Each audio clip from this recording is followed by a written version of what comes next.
This art we create relies on destruction, creative destruction.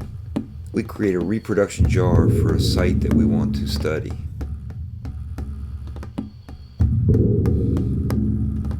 And then we usually break it in some manner.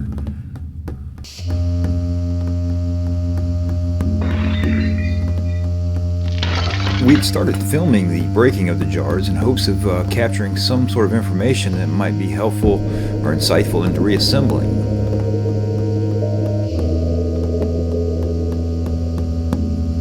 Unfortunately, even when you slowed the films down, it didn't have enough of a resolution to give much information.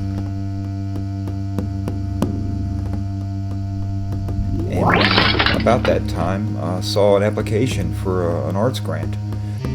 Applied for and received the grant on the promise that we would further our artistic endeavors.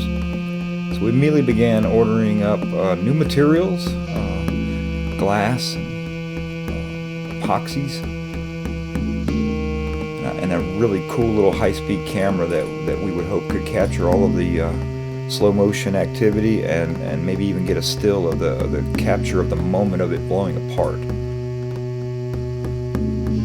As soon as we got the high-speed camera and started figuring how to use the thing, we dropped a jar in front of it. It was pretty obvious that we'd come across the method that we might be able to capture a still from. These things were clear, crisp. The shutter speed on it was 1/300,000th of a second. It seemed to be fast enough. So we built a bunker to make sure everything was done nice and safe, kept protect our camera and ourselves. We built a cage to contain any shards that might get out of the general vicinity. So we started filming jars being shot with different caliber bullets, from small BBs to high-powered rifles. Each caliber was a different type of pattern. You can see that the BB made a small crack. The camera's not fast enough to capture the bullet flying through. Some of the faster ones will do that. But it does show the jar exploding in a pretty clear view, and you can see the lift of the jar, and it sort of creates a larger vessel that you can see through. As the calibers increased, they each created their own sort of pattern of break.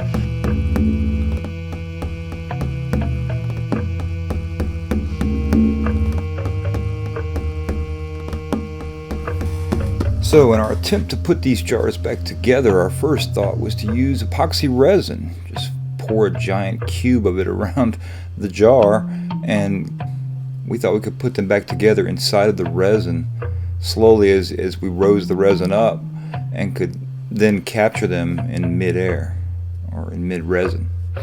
These experiments had mixed results. Some of them turned out really convincing after the sanding and the polishing and getting them so you could look inside.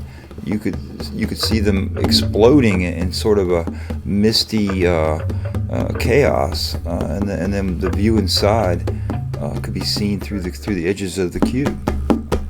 I'm going to work down all of it. You just sand that and then you start.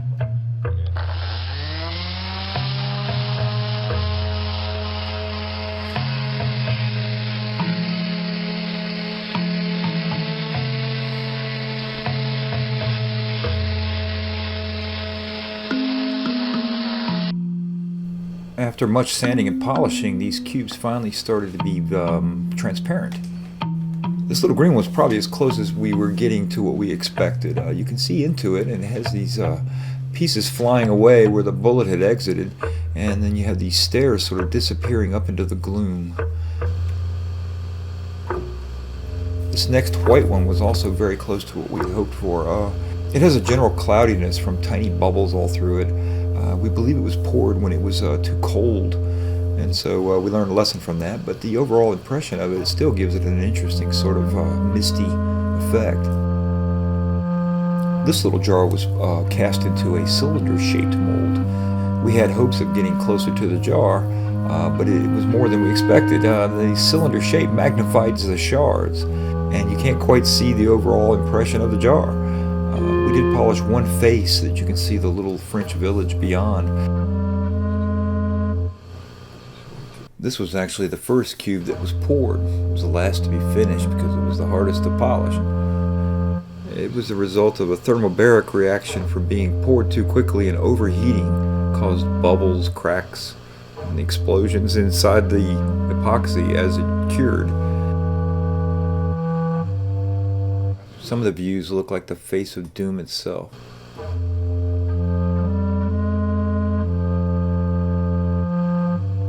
Meanwhile, we've been trying to figure out how to blow up a jar safely. We wanted to blow it apart, but not too far apart. We limited it ourselves to a simple firecracker.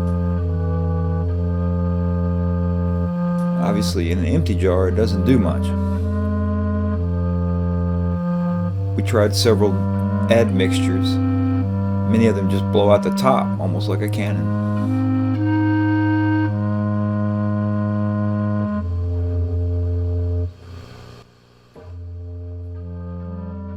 A helpful firework vendor in South Carolina sold us some underwater fireworks, he claimed. We thought we'd give it a shot. It blew the jar apart.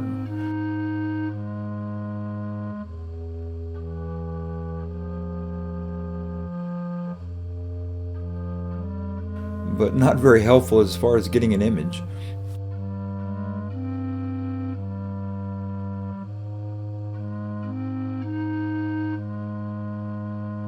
It occurred to us we might want to try this stuff called oobleck, which is cornstarch and water, basically. If you mix it together, it makes something that's halfway between a liquid and a solid. And it seemed to do the trick. The pieces flew apart, and you could tell the oobleck was trying not to leave the pottery, which was interesting.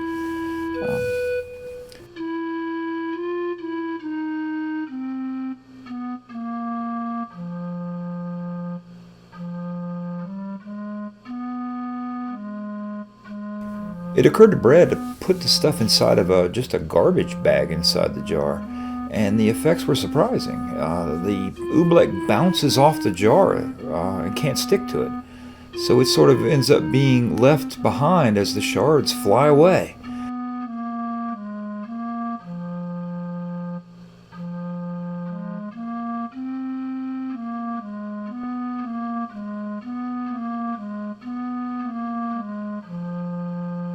We thought we had solved the riddle and it'd be no trouble now to go ahead and move on to the more important jars. This was the most successful of the resin-based reconstructions of the little test bombs. It's done by holding the shards in a reverse mold, and you pour the resin back behind it. It allows the resin to sort of glow around all the shards when it's turned back over, and gives the impression that they're sort of floating in air.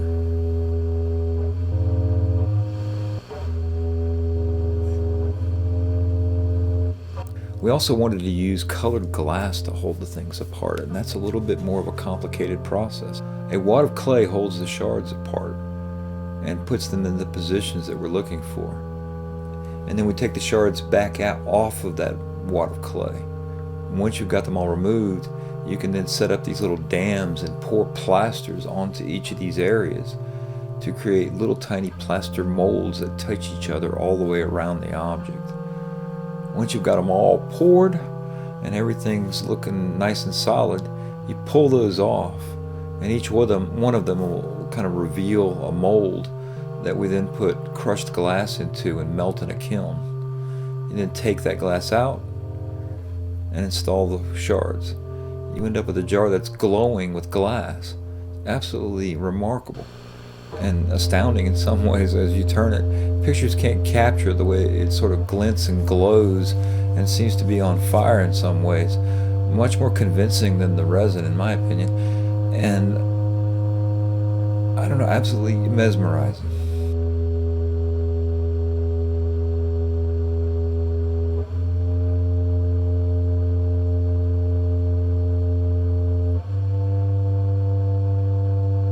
So after these encouraging minor successes, we moved on to the important jars.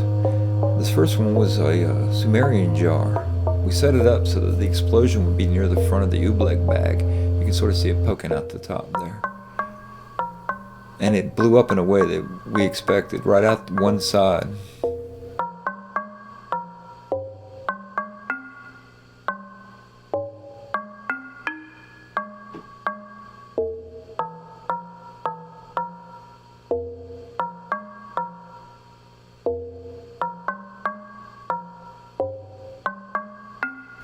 So when we reconstructed it, there wasn't much to do but put it back together with metal pins. Everything opened up like a hinge.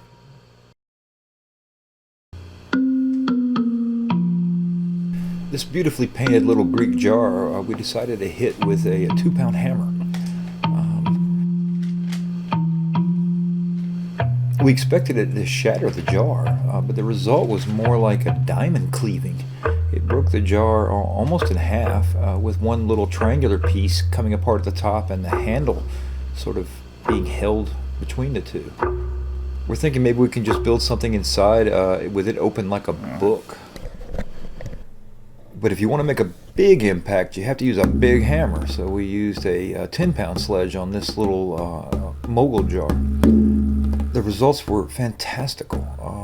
The hammer went through, punching a hole, and split the jar into perfect segments almost around the hole.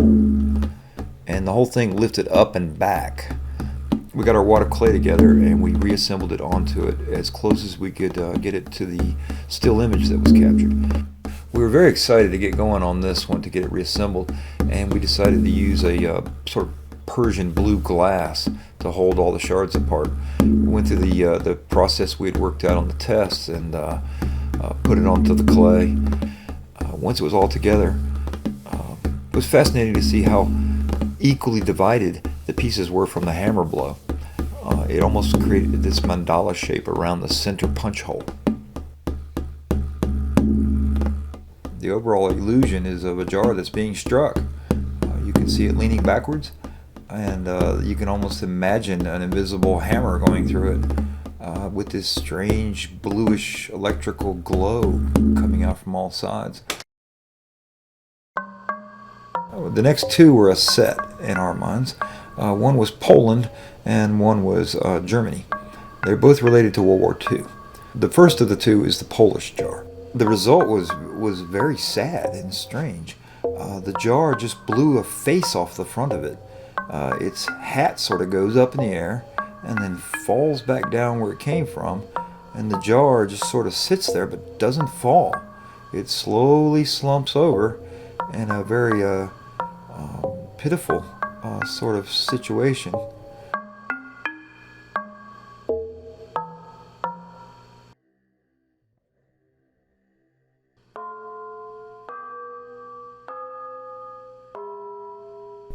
The second of the two, which represented Dresden, blew up in an almost glorious uplift. The pieces go flying up and then sort of intermingle in the air, creating some very unusual shapes. It finished with a smoldering heap just laying on the ground. As we studied the stills, it occurred to us that we could maybe rebuild it far-flung late in the explosion. Perhaps our favorite result from this work we've been doing is this little Athenian jar. It exploded directly towards the camera, the pieces flying apart in a spoke-like shape away from the center.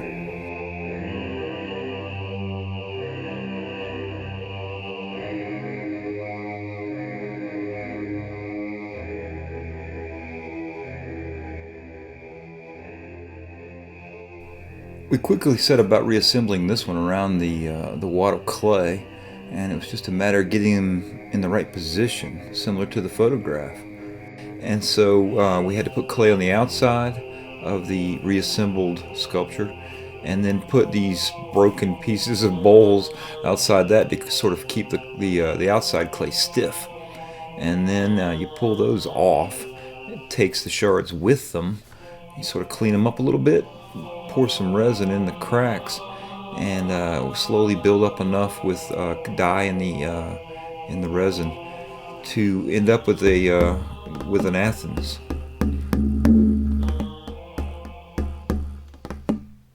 The results of it were as good as we could imagined. The glowing of it is truly remarkable. It looks like it's actually exploding, to my mind. And as you move around it, you can sort of see the direction of the impact. It gives you a sense of the dynamics of the whole thing, and probably the most successful of all of them, maybe this or that Barbary jar, but either way, points in a future direction that is really promising.